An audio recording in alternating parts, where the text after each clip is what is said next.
Alors demain, c'est le grand départ.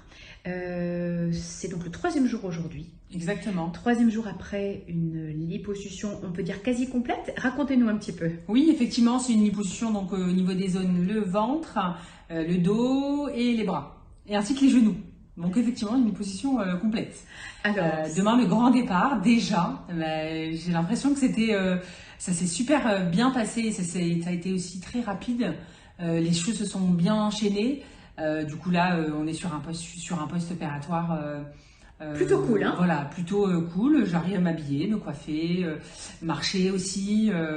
Bon, on dit un peu des difficultés pour m'abaisser, mais bon, je ramasse pas non plus des choses par terre toute la journée, donc ça va. Des courbatures, c'est un peu Oui, le voilà. principe en général avec la Exactement. liposuction. Comme si que, Oui. voilà, une sensation assez de dureté au niveau de la ceinture abdominale, mais qui est vraiment totalement Acceptable. acceptable. Hein. Oui, bien sûr. Oui, oui, totalement. Totalement. Alors, c'est une liposuction, visiblement, que vous aviez Oui. programmée depuis un petit moment, hein? Oui, c'était une réflexion largement mûrie. Quand je dis largement, ça a fait des années, mais vraiment des années. Et alors, il y avait l'aspect argent où je pouvais pas le faire. Il y avait le travail qui faisait que je pouvais pas. Bon, j'ai été bloquée pendant les 2 années ou 1 an et demi de Covid. Tout ça réuni font que ça a un peu retardé mon projet.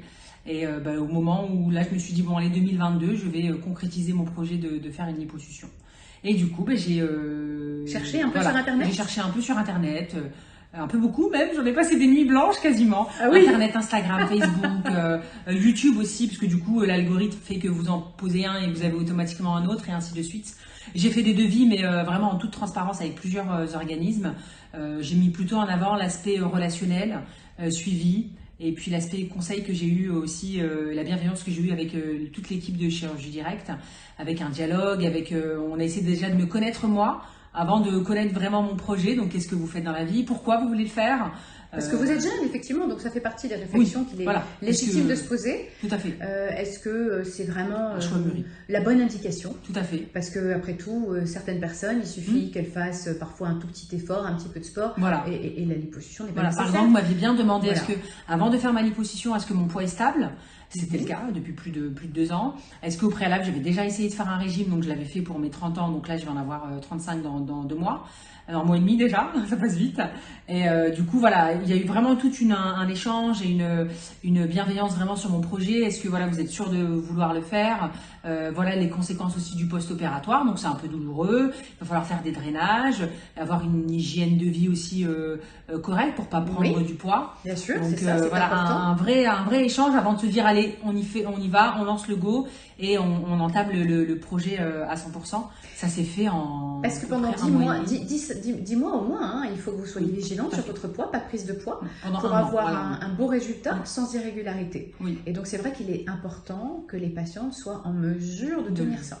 Donc une patiente qui nous dit qu'elle est vraiment assujettie à des courbes de qu'elle poids, galère, honnêtement, on préfère d'abord qu'il y ait une stabilisation. Bien sûr, tout à fait. C'est évident. Avec plein d'aspects conseils sur le post-opératoire, parce que c'est vrai qu'après on est bien encadré à la clinique, tout le monde s'occupe de nous, on est chouchouté, mais demain je vais rentrer chez moi, ça va pas être le même, voilà. Donc bien prendre les médicaments qui m'ont été préconisés par le chirurgien. Toutes les petites consignes, toutes les consignes, voilà. On a un petit mémo aussi avec les choses à ne pas oublier, les drainages également. On va éviter le sel, plein de choses comme ça que on pense en fait des choses peut-être anodines, mais pour le coup qui sont hyper importantes pour un post-opératoire correct. Oui, voilà. Exactement. Et ça, c'est des conseils que l'on a et qui prouvent aussi un professionnalisme et une expérience aussi. Hein. Je pense que vous avez eu plein de cas. Hein. 20 ans maintenant d'expérience. Des milliers et des milliers, je pense, de cas. Et du coup, chaque expérience est unique pour le coup, parce que chacun a sa manière de cicatriser, chacun a sa manière d'accepter la douleur. Et puis du coup, vous avez réussi avec mon profil, avec ma manière de voir les choses, d'essayer un peu de m'aiguiller. Exactement, votre âge, tout ça est pris en compte et c'est important, bien sûr. Il n'y a pas une chirurgie qui convient à tout le monde. Voilà, exactement. Oui, d'une personne à une autre, on n'a pas la même acceptation de la douleur et de la chirurgie en elle-même. Hein. D'ailleurs, vous avez une voisine ici tout qui à a fait fait une chirurgie tout à fait différente. Exactement, oui, tout à fait. Bon, J'ai une voisine avec qui j'ai échangé, qui est pour le coup la chambre juste à côté de la mienne. Et puis on a créé des liens ensemble. Et puis du coup, on se voit, on discute un peu le matin, un peu en fin d'après-midi. Puis ça permet de pas être trop seul, même si on l'est pas vraiment, parce qu'on a toujours de la compagnie, on a toujours les infirmières, les aides-soignantes qui viennent, toujours avec des petits mots doux, ça va ma belle, ça va ma habibati et tout ça. Donc vraiment toujours avec un mot doux. J'avais ici un drain et j'avais peur de le retirer. Elle me l'a retiré, elle m'a dit j'ai des mains magiques. Alors j'ai absolument rien senti alors que j'appréhendais. Le cathéter a été enlevé, il a été sans enlevé douleur. Sans douleur, oui. Ah, sans douleur. C'est génial. Merci à vous. Est-ce que sur place, ça va, vous vous êtes pas senti trop seul? On a été présent? Oui, non, ça a été. Après, voilà, les journées passent relativement vite parce que du coup, entre les soins, entre la douche qu'on a pu faire, j'ai retiré ma gaine, etc. Donc les journées passent relativement vite. Ça va. Est-ce qu'on peut compter sur vos photos en post-opératoire? Oui.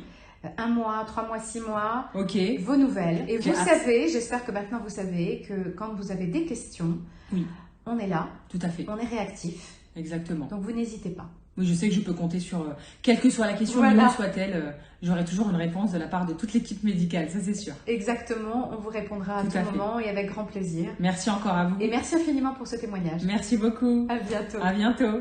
Si cette vidéo vous a apporté une information intéressante ou vous a aidé à affiner votre réflexion sur nos services et sur votre projet, merci de la liker et n'hésitez surtout pas à la partager avec d'autres.